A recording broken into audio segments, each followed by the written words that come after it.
Hey, what's up? This is Nello Johnson from Nello Johnson Photography. So today I'm bringing you another how-to video, how to get the most out of Photoshop. And today we're going to be working with a skin. I'm sure you've seen this dozens and hundreds of times on YouTube. The pretty model trying to clear up her face, blah, blah, blah. But as you see in my intro video and the creepy music I put, it's not that the girl is creepy or whatever, but I wanted to set something aside from a lot of videos you might have seen on YouTube as to cleaning up skin. When you look at the picture, a lot of the times, most of the times, it's a very beautiful model. Everything is all good and perfect. Probably had makeup artists on set. No, not with this image. This image is totally upside down. So that's why I started off with an intro music, and this is the image that we're working with. As you can see, there is a lot going on with her face. There's a lot to clean up and so on, and the makeup here is not good. It's just let's just put it like this, it's a mess. Even the client recognized that this image's close-up should just be thrown away, and that's why I had to make certain crops here. You can see the weave in the hair. It just was a mess. There was no makeup artist on set. She was late, she was rushing. She rushed to get in there, she rushed to get back out, and she was sweaty and trying to put makeup on sweaty skin. It just doesn't work. No. So let's do this. And as you see in my intro video, I used just one tool in Photoshop. Then I followed by using the Glamour Retouch Panel. If you don't know what the Glamour Retouch Panel is, let me introduce you. It's a professional panel for photographers and retouchers looking to take their retouching to the next level. Or if you are amateur and you don't know how to use certain techniques in Photoshop to get the most out of it, this tool will be perfect for you because it does a lot of the stuff for you, and you just need to mask in. A lot of the stuff with this panel has to do with masking and stuff. It takes care of stuff for you, and you mask in as you please, and other little aspects and blend modes and so on, and some other creative stuff you can do to get really powerful stuff like editing skin, lips, eyes, fingernail polish, hair, you name it, clothing, you name it. Let's just jump into it and let's get started. First off, never work on your original layer. Always make a duplicate. You always want to save the original. And the one tool I work with to get rid of this was the patch tool. And usually speaking, you just make a circle around the subject and you just move to a spot that you feel is appropriate. And I try to go through this as quickly as I can so I don't have you sitting here forever. And usually when I start my hard retouching, the patch tool is a tool I usually start off with. And I use the patch tool to get away what I like to call the big defenders. And this is primarily what we are mostly focused on right now, is the big defenders. And I feel the patch tool, honestly, when it comes to moving these stuff, does the better job than the clone stump, the patch healing tool, and the healing brush. I feel this tool has come a really long way, and I've done some amazing stuff with this. Of course, when it comes to stuff like on the edge and stuff like that, when it comes to hair, I would definitely recommend the clone stamp tool. And generally speaking, I use all of these tools.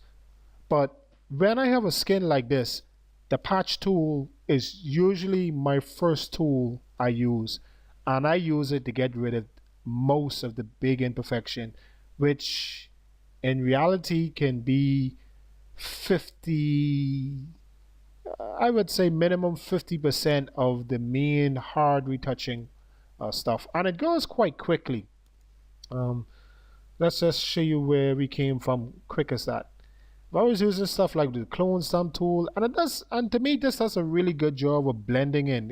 Photoshop has come a really long way, and so maybe some years ago you wouldn't want to use a patch tool for stuff like this. It just might not work good. And it is set on the default settings, so don't worry about what settings is on. I never really bother with the settings so much, unless if it's something else complicated besides skin. But default setting, make a circle around the subject and just move it over to area. And it's not something I generally think about. You just, after so many years and dozens and hundreds of editing images, just something I've gotten accustomed to, and I can move quite quickly with it, actually. So the next tool we're going to be running, because I'm not gonna, I just gonna get a lot of I gonna get rid of a lot of the big stuff. Most of the stuff on our skin with just this one tool. And then the next tool we're going to be running is actually going to be a tool from the Glamour Retouch Panel. And I'm going to show you some of the tools that's available there. This is where the patch tool is not so good. This is going to be a problem. And there the patch tool will not work good. So unfortunately, I wanted to make this a one tool scenario. I will have to go to the clone stamp tool, because edges stuff, the patch tool, it doesn't do a really good job. So now we're just about done. My phone keeps bleeping. So let's see. So as you can see, in no time we got rid of a lot of that stuff. And let's take on this hair. And usually, sorry about that. Usually when I going to deal with something different, let's say like hair, I make another layer, and I will call this one minus hair. Because usually when I'm working with commercial stuff, when I send my images for clients for proof, they can go through the different layers and see what I have done. A client might say, now that I'm getting rid of this hair, a client might say, oh, I don't have a problem with that hair. That's just fine. And if I just do all of that on just one layer, I can have some problems with receiving that, because even though Photoshop has a history, the history is not that big enough. Maybe you need a very powerful computer, because you're making a lot of moves. You're making probably hundreds of moves, and Photoshop at least from what I have on my computer can maybe save about 100 moves, and I'm making over 100 moves, and that's maxing out. And I think by default it's set to about 50 moves. After that it just starts to repeat, start to delete and go over whatever you've done. So if you're wondering what the hell am I blabbering about, this is the Photoshop history, and as you can see, that's all my moves. But eventually this panel is going to run out of everything I've done, and then it's just going to repeat and start to record back over all of this. So this is the history, but the history only can go on so far. Like I said, you might find yourself making hundreds of moves in Photoshop.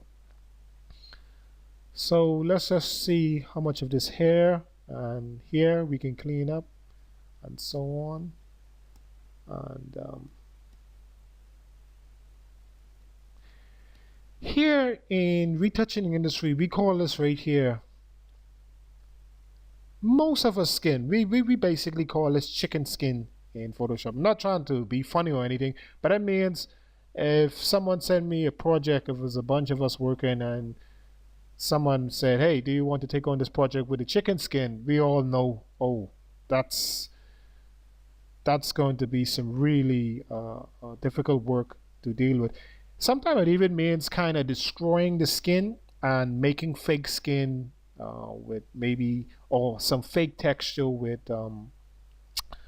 green and stuff like that, you know, because it's, yeah, this image was just unusable. Let's just put it like that. And this is the reason why we're using it, because I didn't want to just give you some of my good images and pretty, and there was a makeup artist and hairstylist on set. I wanted to show you how we as retouchers, including or myself, can really take a bad image and get something out of it, you know. So we're going to stop there, and we're going to move over to the Glamour Retouch Panel, and we're going to jump in what they call retouch. we're going to try two methods. We're going to try the frequency separation that they have.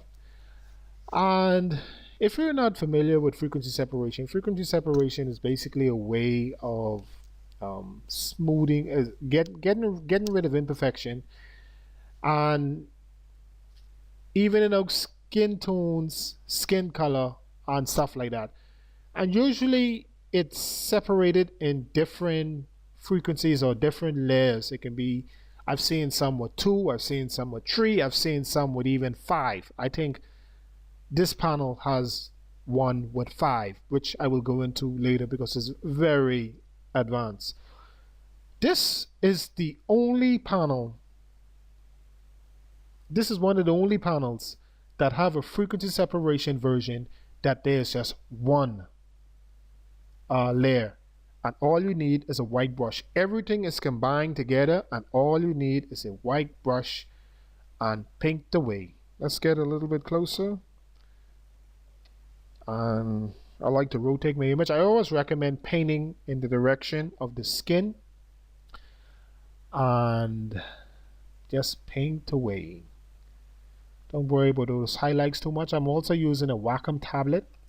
I usually don't recommend you painting too much over the highlights, even though I do soften them down a little bit, but I'm not pressing as hard on the tablet and when it comes to the highlights. But certain areas that are really bad, I'm pressing down.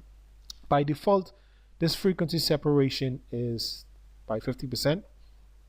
This edge here, I would need to clean up, but that's something I would have to do with the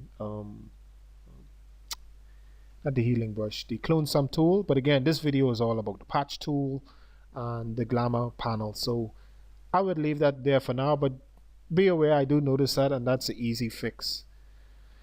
So as you can see, let's give you a before and after so you can see what's going on here. And it's done a pretty good job. As I said, by default it's set to 50%, and this is a very difficult skin to work on, and we cranked it up more. As you can see, we can really max it out if we wanted to. Let's just push it to 100%. So this is how it looks 100%.